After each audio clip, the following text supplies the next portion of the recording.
Lundi 9 mai 2011. J'ai 3 voitures. Elles roulent vite sur le plancher. Super vite. J'en ai une rouge, une verte, une jaune. Ma préférée, c'est la verte. C'est la mieux.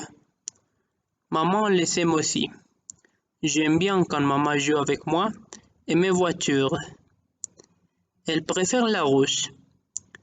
Aujourd'hui, elle reste assise sur le canapé à regarder les murs. La voiture verte fonce dans le tapis. La voiture rouge aussi. Puis la jaune. Boum! Mais maman ne voit pas. Je recommence. Boum! Mais maman ne voit pas. Je vis ses pieds avec la voiture verte. Mais la voiture verte disparaît sur le canapé. Je ne peux pas l'attraper. Maman est trop grosse pour passer là-dessous. Maman ne voit pas. Je veux ma voiture verte. Mais maman reste sur le canapé à regarder les murs. Maman, ma voiture! Elle ne m'entend pas. Maman! Je lui tire la main. Elle s'allonge et ferme les yeux. Elle dit, pas maintenant, Asticot. Pas maintenant. Ma voiture verte reste sur le canapé. Elle reste toujours sur le canapé. Je la vois, mais je ne peux pas l'attraper. Ma voiture verte est toute poilue, pleine de fourrure grise et de poussière. Je veux la récupérer, mais je ne peux pas l'attraper. Impossible de l'attraper. J'ai perdu ma voiture verte. Je l'ai perdue et je ne pourrai plus jamais jouer avec. J'ouvre les yeux. La lumière du petit matin dissipe mon rêve. C'était quoi? Ce délire? Je tente d'en saisir des brives, mais celles-là s'évanouissent avant que j'y arrive. Comme presque tous les matins, je chasse ces songes de mon esprit, me lève et sors d'un survêtement propre du dressing. Un ciel de plomb annonce une adverse imminente. Et je ne suis pas d'humour à courir sous la pluie. Je monte dans ma salle de sport et j'allume la télé pour écouter les infos boursières. Et je grimpe sur le tapis de course. Je pense à ma journée. Je n'ai que des réunions, mais mon coach va passer pour une séance au bureau. J'aime bien relever les défis de Bastille. Je devrais peut-être appeler Elena? Oui, peut-être. On pourrait dîner plus tard dans la semaine. J'arrête le tapis de course. À bout de souffle, je descends prendre une douche. Encore une journée qui s'annonce monotone. À demain, dit Claude Bastille qui s'apprête à partir. Une partie de golf cette semaine? Gré? Claude Bastille affiche une souris arrogant. Il sait que sa victoire sur le terrain de golf est assurée. Sa dernière phrase retourne le couteau dans la plaie car, malgré mes efforts héroïques dans la salle de sport ce matin, bon courage m'a mis au raclé. Bastille est le seul qui puisse me battre. Et maintenant, il s'apprête à remettre ça. Je déteste le golf, mais tellement d'affaires s'y sont conclues sur le fairway que je dois supporter ces leçons-là aussi. Et bien que ça m'ennuie de le reconnaître, Bastille m'a aidé à améliorer mon jeu. Je contemple le panorama de Seattle, du mort aussi morne et grise que le ciel. Mes journées se suivent et se ressemblent. Il me faut une distraction. J'ai travaillé tout le week-end et maintenant, confiné dans mon bureau, je piaffe. Je ne devrais pas éprouver ces sensations après ma séance avec Bastille. Mais c'est comme ça, je m'ennuie. La seule chose qui m'a motivé récemment, c'est ma décision d'envoyer des cargos de nourriture au Soudan. Ce qui me rappelle que Ross est censé venir me voir pour parler budget et logistique. Qu'est-ce qu'elle fout? Je jette un coup d'œil à mon agenda et tends la main vers le téléphone. Et merde! La petite Kavanagh vient m'interviewer pour le journal des étudiants de WSU. Putain, pourquoi j'ai accepté ça? Je déteste les interviews. Que des questions ineptes posées par des débiles qui ne se donnent pas la peine de se documenter. Oui, dis-je sèchement à Andrea, comme si c'était sa faute. Je vais abréger le supplice au maximum. Mademoiselle Anastasia Steele est ici pour vous voir. Monsieur Gray. Steele. J'attendais Catherine Kavanagh. C'est Mademoiselle Steele qui est là, monsieur. Je mets un grand frogne. Je déteste les imprévus. Faites l'entrée. J'ai marmonné comme un ado boudeur, mais je m'en fous. Tiens, la petite Kavanagh a envoyé une copine.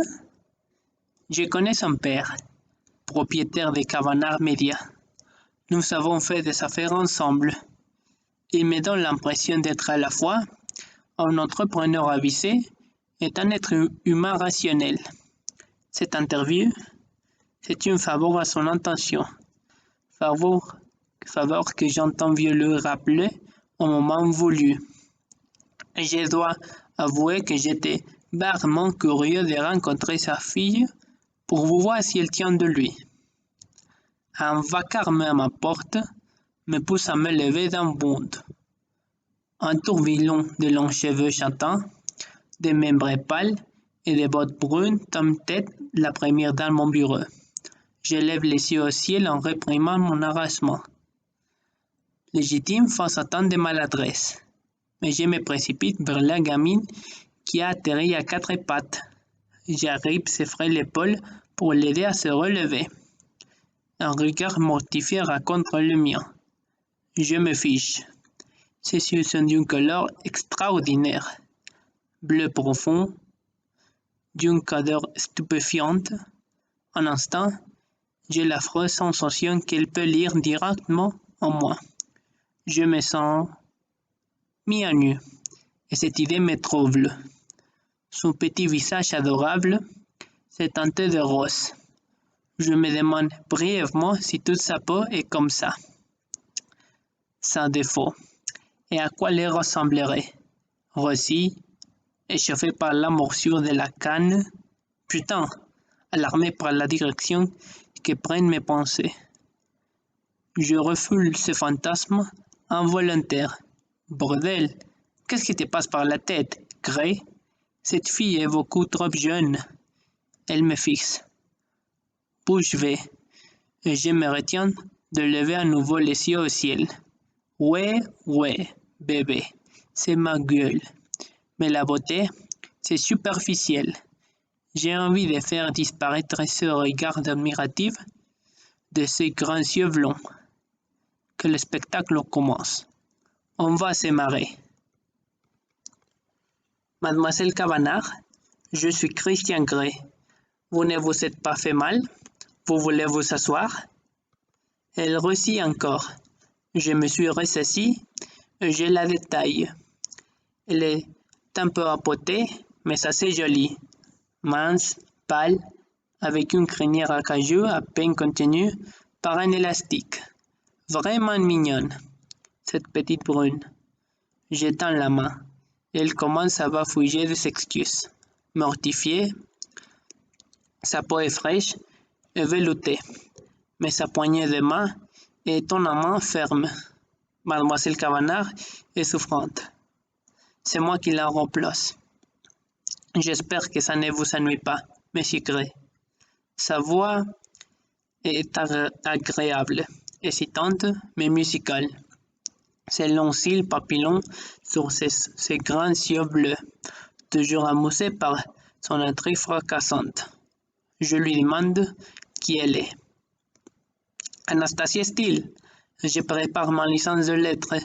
J'étudie avec Kate. Mademoiselle Kavanagh à l'Université de Vancouver. Donc, cette petite chose effarouchée est une antelope? Ça se voit. Qu'est-ce qu'elle m'a fringué? Elle plaque son corps sous un pull informe et une jupe de bonne sœur. Elle n'a qu'une idée de ce qui la mettrait en valeur. Elle regarde partout, sauf ma direction. C'est une journaliste, ça? Cette mineure nerveuse, docile, douce, soumise. Je secoue la tête pour chasser ses pensées déplacées. Tout en marmonnant une banalité, je lui demande de s'asseoir. Puis je remarque qu'elle regarde le tableau de mon bureau d'un œil assez savissé. Je lui explique qu'ils sont de Trouton, un artiste local. Ils sont ravissants.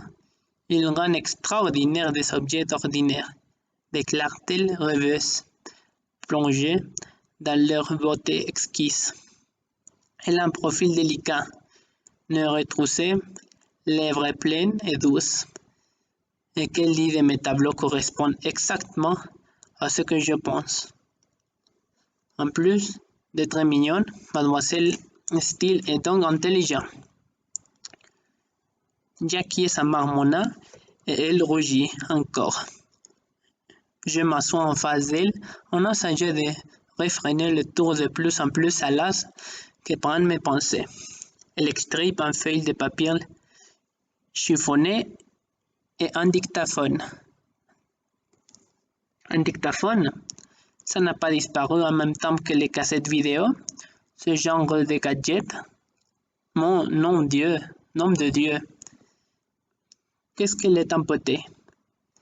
Elle fait tomber la machine 2 fois sur ma table basse. Bobo.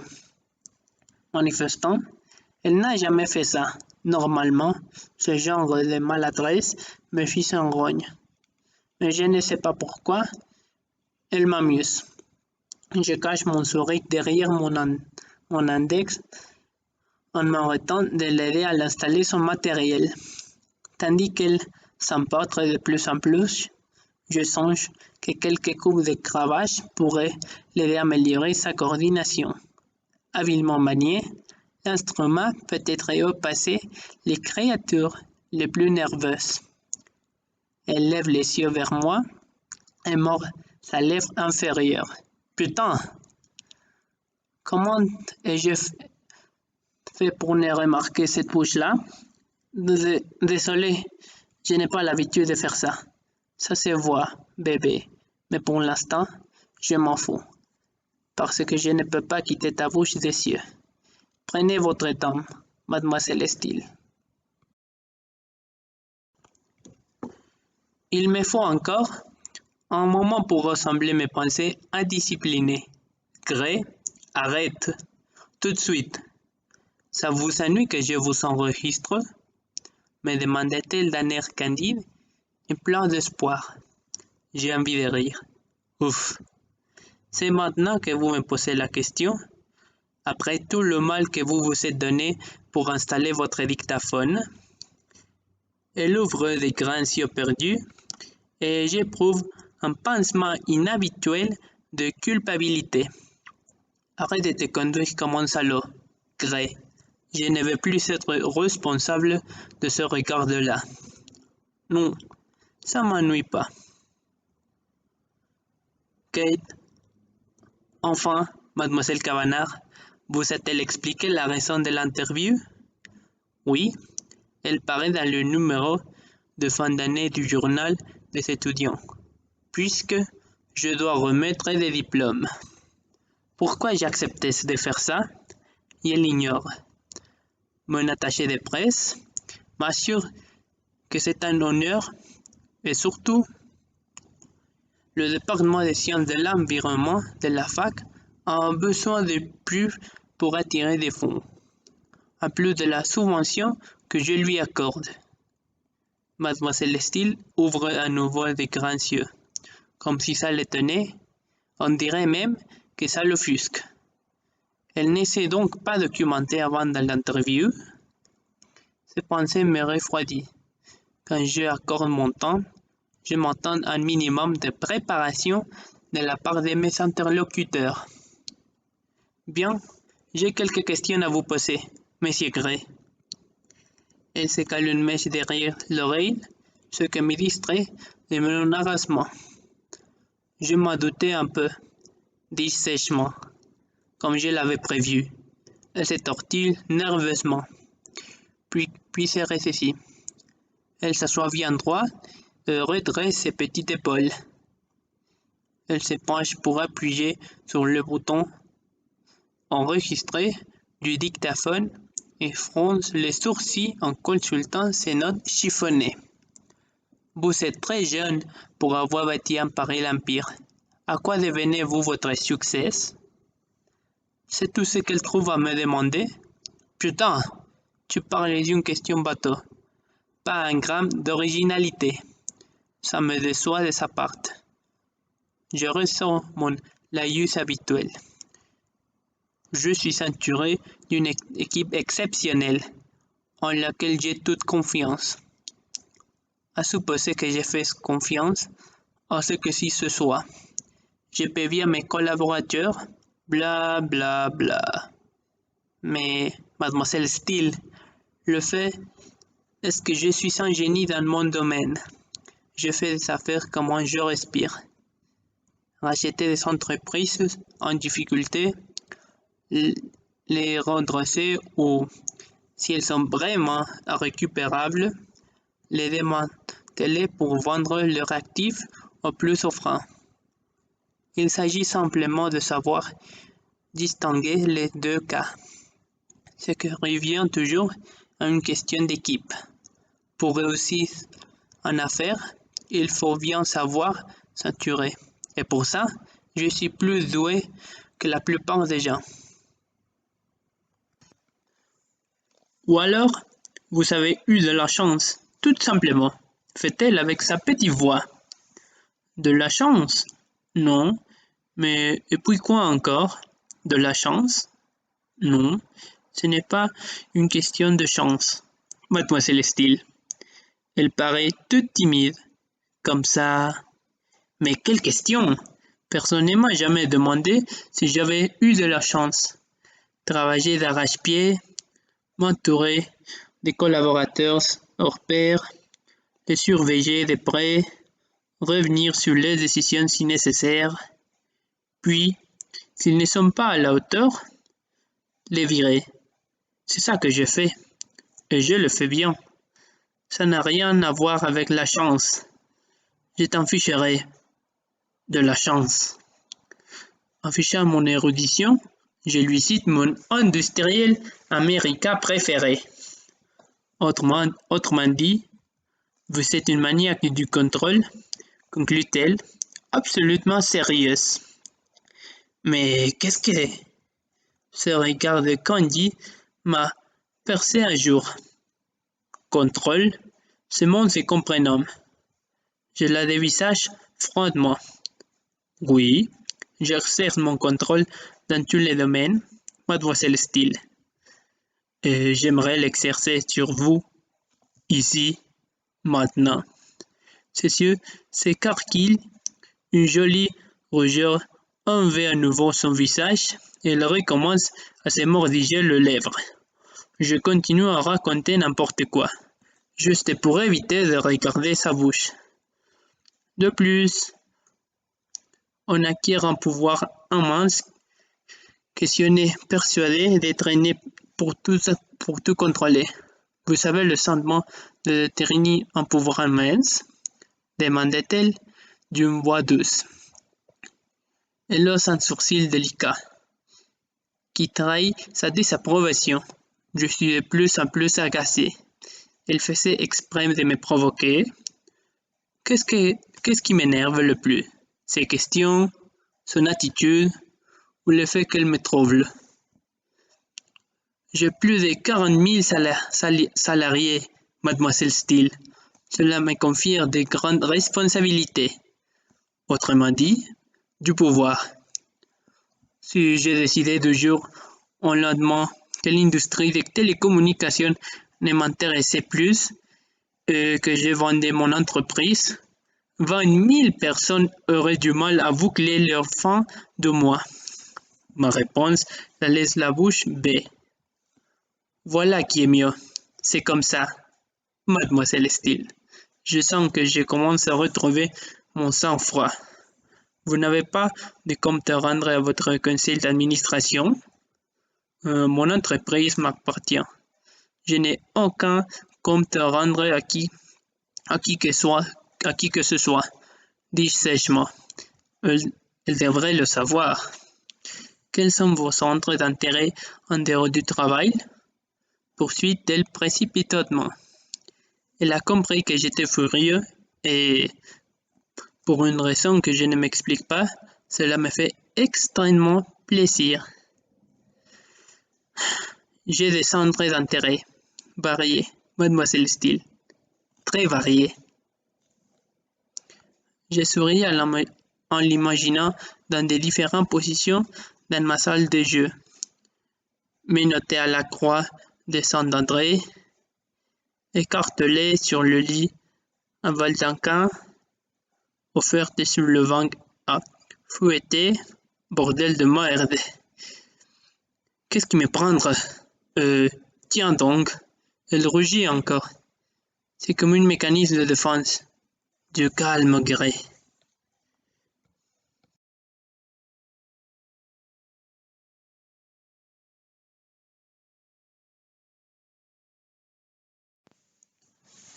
Que faites-vous pour vous détendre? Me détendre?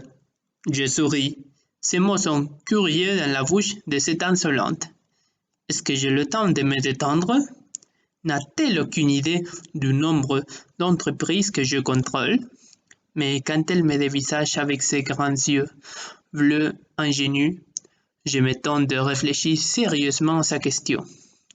Qu'est-ce que je fais pour me détendre? Je navigue, je vole, je baisse.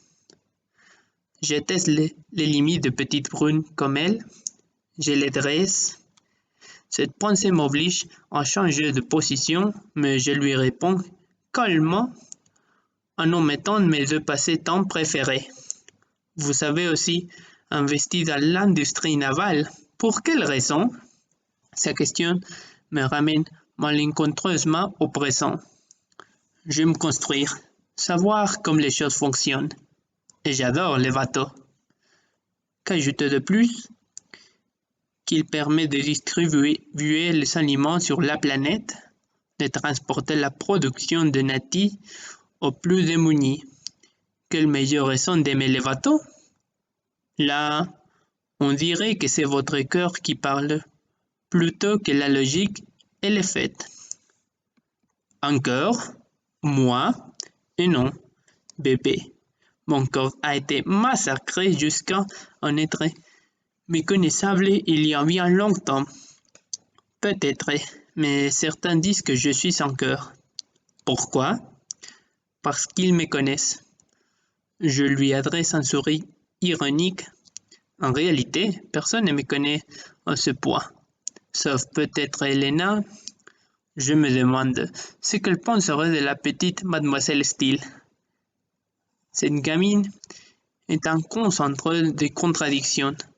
Jeune, apotée, mais manifestement intelligente et follement excitante.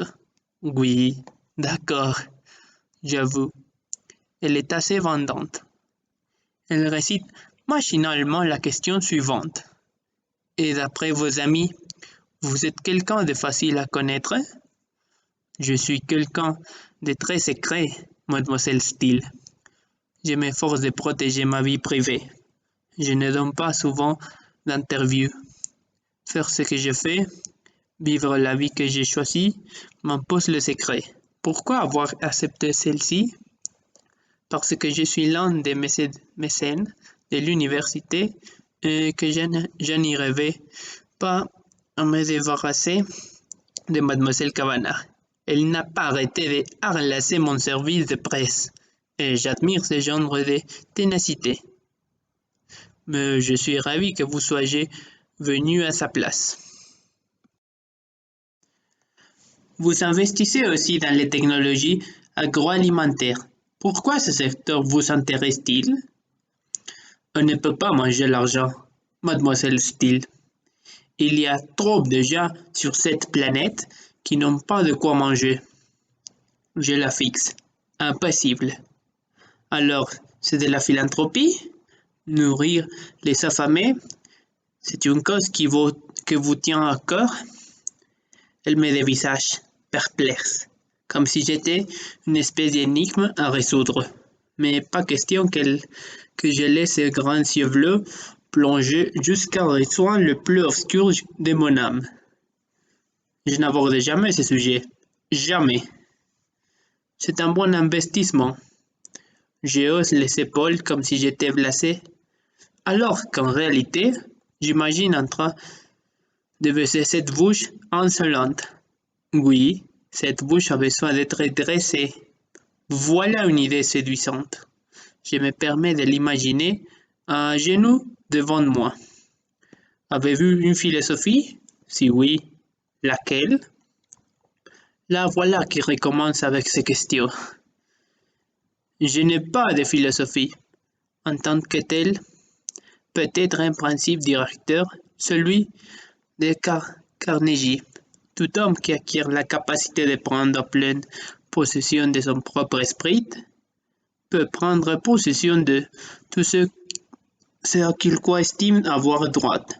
Je suis très individualiste, très déterminé. J'aime contrôler moi-même et ceux qui m'entourent.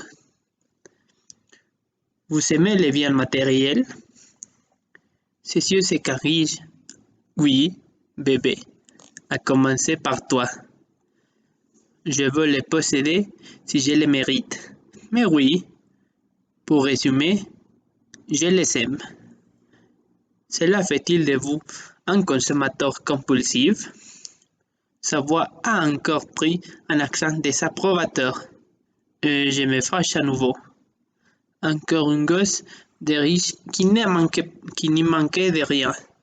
Mais à regarder ses vêtements plus attentivement, il s'habille chez Walmart, peut-être Old Navy.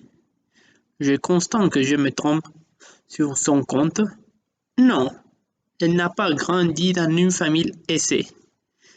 Mais je pourrais m'occuper de toi, ma petite. Et merde, mais d'où ça sort ça? Cela dit, maintenant que j'y pense, j'aurais besoin d'une nouvelle soumise. Ça fait quoi? 2 mois depuis Susanna? Voilà pourquoi je salive devant cette petite brune. J'essaie de sourire et d'acquiescer à ce qu'elle dit. Il n'y a rien de mal à consommer après tout. C'est ce qui fait marcher ce qui reste de l'économie américaine. Vous avez été adopté. En quoi pensez-vous que cela a influencé votre parcours? Je la fusille de regard. Quelle question ridicule. Si j'étais resté avec la pute Camé, je serais sans doute morte. Je l'envoie balader avec une réponse nonchalante, en essayant de parler d'une voix égale, mais elle insiste. Exige de savoir à quel âge j'ai été adopté. Faites la terre, Grey. Cette information est publique, mademoiselle Steele. J'ai parlé d'une boisse glaciale. Elle est censée savoir ce genre de détails. Maintenant, elle a pris une mine contrite. Tant mieux. Vous avez eu sacrifier votre vie de famille à votre travail? Ce n'est pas une question, dis-je sèchement. Elle rougit encore et recommence à mordiller cette foutue lèvre, mais elle est à la correction de s'excuser. Avez-vous dû sacrifier votre vie de famille à votre travail? Et qu'est-ce que je foutrais d'une putain de famille? J'ai une famille, un frère, une sœur et 2 parents aimants. Ça me suffit largement. Êtes-vous gay, monsieur Gray? Et merde! Et puis quoi encore? Je n'arrive pas à croire qu'elle ait dit ça à voix haute. La question que ma famille n'ose pas me poser, ce qui m'amuse beaucoup, soit dit en passant, mais quel culot, cela! Je dois réfréner mon envie de l'attirer de son siège pour la mettre à plat ventre sur mes cuisses et lui flanquer une bonne fessée, avant de lui attacher les mains derrière les deux pour la baisser sur mon bureau. Ça répondrait à sa question. Non? Qu'est-ce qu'elle est exaspérante, cette gamine. J'inspire profondément pour me calmer, tout en me réjouissant de constater qu'elle semble morte de honte. Ça me réconforte un peu. Non, Anastasia, je ne suis pas gay. J'ai les sourcils, mais je reste impassible.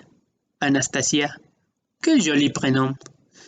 J'aime bien la façon dont il roule sur ma langue. Je suis désolé. C'est écrit ici. Nerveuse. Elle cale une mèche derrière son oreille. Alors elle ne sait même pas d'avance les questions qu'elle pose. Ça y est, j'ai compris. Ce n'est pas elle qui les a rédigées. Quand je lui demande si c'est le cas, elle pâlit. Décidément, elle est vraiment très jolie à sa façon discrète. J'irais même jusqu'à dire qu'elle vèle. Non, c'est Kate, mademoiselle Kavanagh, qui les a rédigées. Vous êtes collège au journal des étudiantes? Non. Kate est ma colocataire. Pas étonnant qu'elle parte dans tous les sens. Je me gratte de là maintenant et m'en demandant si je ne devrais pas lui donner un peu de fil à retordre, rien que pour rigoler. Vous êtes-vous porté volontaire pour faire cette interview? Je suis récompensé par un regard de soumise. Elle ouvre des grands yeux, comme s'il craignait ma réaction. J'aime bien l'effet que j'ai sur elle.